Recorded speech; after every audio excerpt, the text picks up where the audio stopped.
এদিকে কালান্তরে দুর্ধর্ষ দৈত্যরাজ মহিষাসুরের পরাক্রমে দেবতারা স্বর্গের অধিকার হারালেন। অসুরপতির অত্যাচারে দেবলোক বিষাদ ব্যথায় পরিম্লান হয়ে গেল।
দেবগণ ব্রহ্মার শরণাপন্ন হলেন। ব্রহ্মার বরে মহিষাসুর অপরাজেয়, তার দ্বারা দৈত্যরাজের ক্ষয় সম্ভবপর নয় জেনে তারই নির্দেশে অমরবৃন্দ কমলযোনি বিধাতাকে মুখপাত্র করে বৈকুণ্ঠে গিয়ে দেখলেন হরিহর আলাপনে রত। ব্রহ্মা সম্মুখে নিবেদন করলেন মহিষাসুরের দুর্বিষহ অত্যাচার কাহিনী।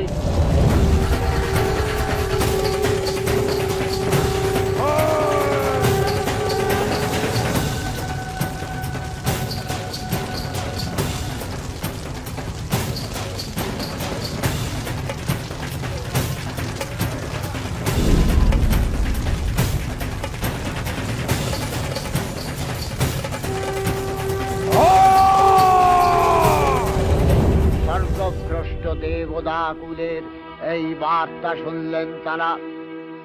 শান্ত যোগীবর মহাদেবের সুগৌর মুখমণ্ডল ক্রোধে রক্ত যাবার মতো রাঙাবরণ ধারণ করলে, আর শঙ্খচক্র গদাবদ্ধধারী নারায়ণের আনন ভ্রুকুটি কুটির হয়ে উঠল। তখন মহাশক্তির আহ্বানে গগনে গগনে নিনাদিত হল মহাশঙ্খ। বিশ্বজোড়ি বিষ্ণু রুদ্রের বদন থেকে তেজরাশি বিচ্ছুরিত হল। ব্রহ্মা ও দেবগণের আনন্দ থেকে তেজ নির্গত হল। এই পর্বত প্রমাণ জ্যোতিপুঞ্জ প্রজ্বলিত হুতাশনের ন্যায় দেবমান কিরণে দিগমণ্ডল পূর্ণ করে দিলে ওই তেজরশ্মি একত্র হয়ে পরমারূপবতী দিব্য স্ত্রী মূর্তি উৎপন্ন হল। ইনি জগন্মাতৃকা মহামায়া, এই আদ্যা দেবী ঋক মন্ত্রে ঘোষণা করলেন আত্মপরিচয়।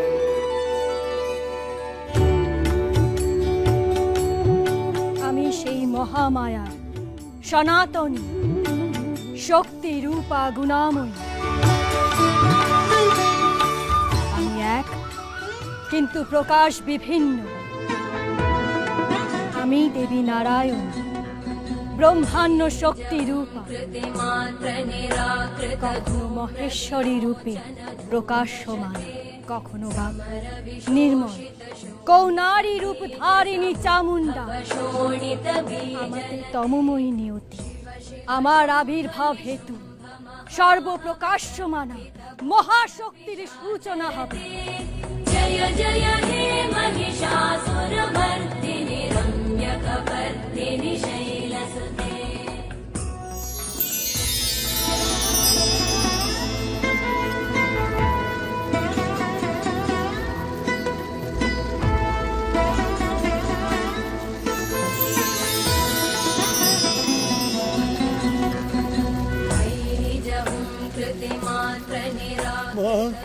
মাগো মহামায়া, মহালক্ষ্মী, তুই দেখা দিলি মা। এতদিনে আমার সাধনা আজ সার্থক হলো মা। বৎস কাত্যায়ন, তুমি আমাকে কামনা করেছিলে কন্যা রূপে, তাই এই জগৎ সংসারে আমার পরিচয় হবে কাত্যায়ন কন্যা, কাত্যায়নী নাম। দেবীর আবির্ভাবের এই শুভ বার্তা প্রচারিত হলো। সকল দেব দেবী মহাদেবীকে বরণ করলেন গীতিমাল্যে, সেবা করলেন রাগ চন্দনে। জগন্মাতা চণ্ডিকা, উপাসকের ধনদাত্রী, ব্রহ্ম চৈতন্য স্বরূপা, সর্বোত্তম মহিমা মহাদেবী অন্তর্যামী রূপে ব্যক্ত হয়ে আছেন গুলোক ভুলোক। ভুবন মোহিনী সর্ববিরাজমানা জগদীশ্বরী আপন মহিমা দেবা পৃথিবী ও সৃষ্টির মধ্যে পরিব্যাপ্ত হয়ে অবস্থান করেন। পরম চৈতন্য রূপা মানবের কল্যাণে সর্বমঙ্গলাহ নুদবুদ্ধা।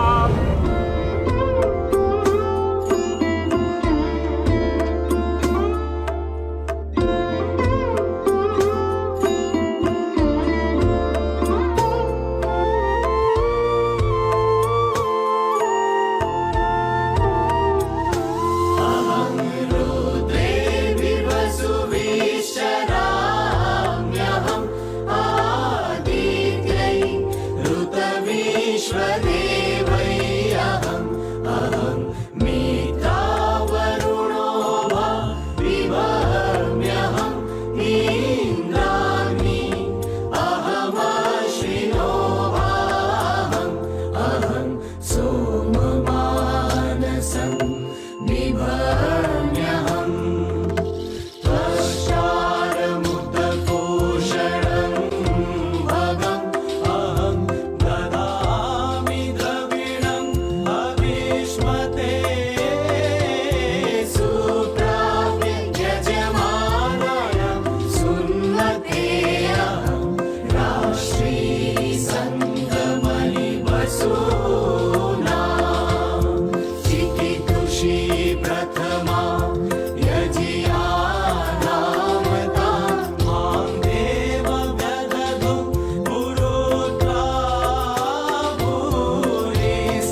মূর্তি মহাশক্তি, দেবগলের অংশ সম্ভূতা, দেবগলের সমষ্টিভূত তেজপিণ্ড এক বরবর্ণিনী শক্তিস্বরূপিণী দেবী মূর্তি ধারণ করলে এই দেবীর আনন শ্বেতবর্ণ, নেত্র কৃষ্ণবর্ণ, অধরপল্লব আরক্তিম ও করতলদ্বয় তাম্রাভ।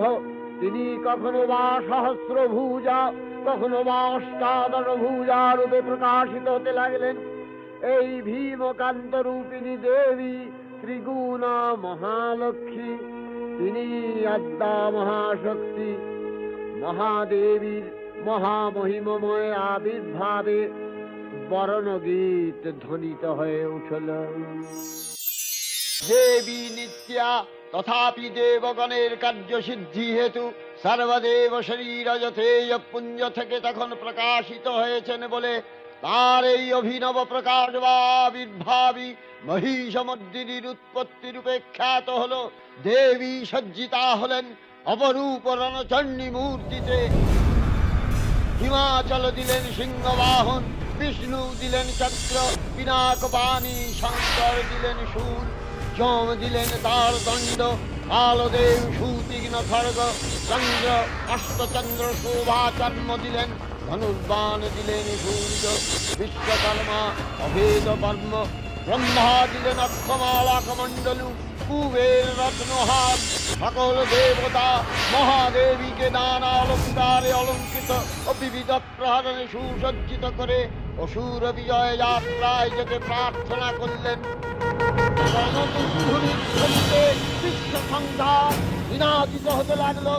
যাত্রার পূর্বে সুরনর লোকবাসী সকলেই দশ প্রহরণ ধারিণী দশভুজা মহাশক্তিকে ধ্যান মন্ত্রে করলেন মূর্তি পরিগ্রহ করে শঙ্খে দিলেন ফুৎকার। জয় মহিষাসুরের জয়, জয় মহিষাসুরের জয়, জয় মহিষাসুরের জয়।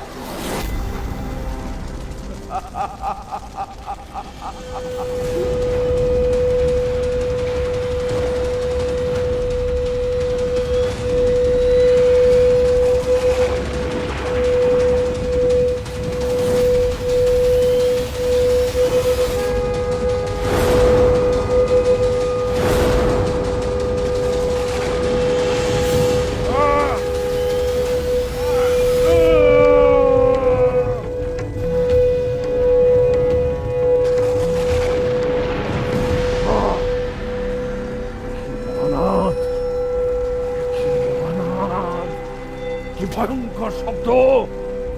সে আওয়াজ কি মহাশঙ্খের শব্দ! কে বাজাচ্ছে এই মহাশঙ্খ? কে? কে? সবাই প্রাসাদ প্রান্তরে চলো!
কে ওই নারী?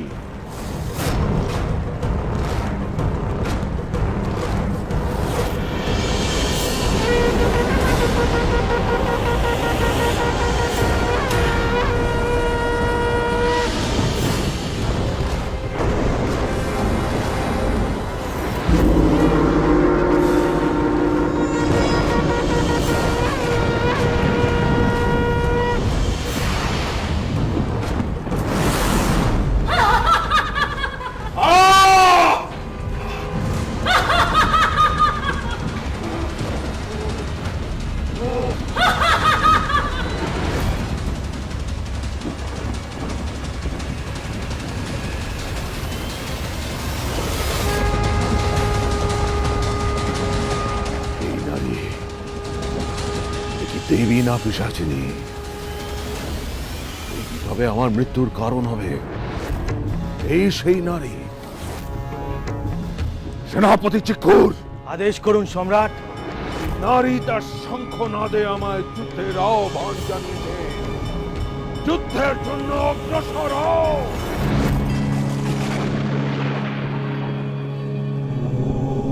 এই দেবী নিশ্চিত রূপে অসুর জয়ী হবে।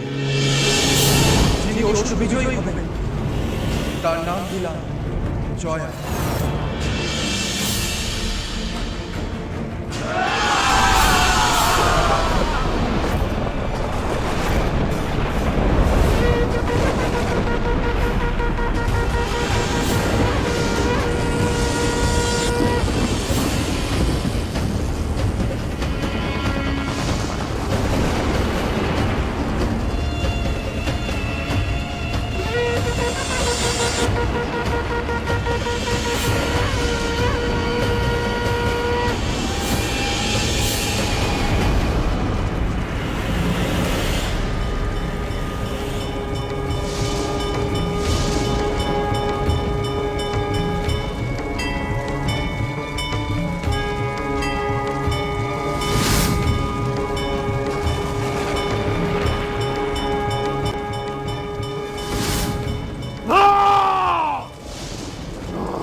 সেনাপতি চিক্কুর, হায় হায়! সেনাপতি চিক্কুর, সেনাপতি চিক্কুর এখন মৃত।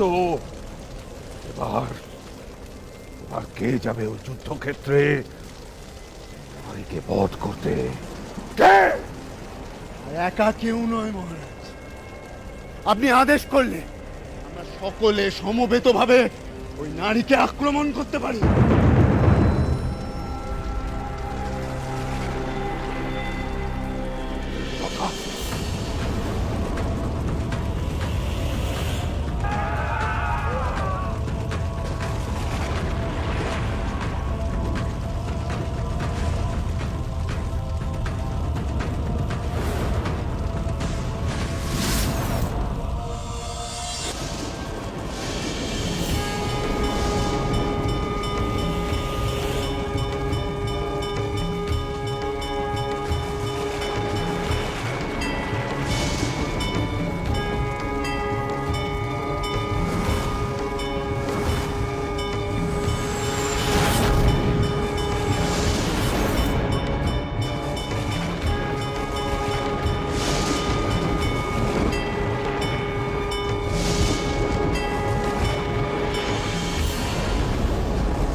একে একে আমার সেনার সমস্ত সেনাপতিগণ শেষ।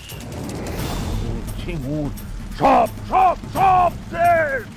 শুধু আমি একা একাকী মহিষাসুর। কি দেখিস সামান্য নারী, তোমার বাহুতে কত শক্তি। অসুররাজ লক্ষ্য করলেন মহালক্ষ্মী দেবীর তেজ প্রভায় ত্রিলোক জ্যোতির্ময়, তার মুকুট গগন চুম্বন করছে, পদধরে পৃথিবীয়ানতা, তার ধনুকটঙ্কারে রসাতল প্রকম্পিত।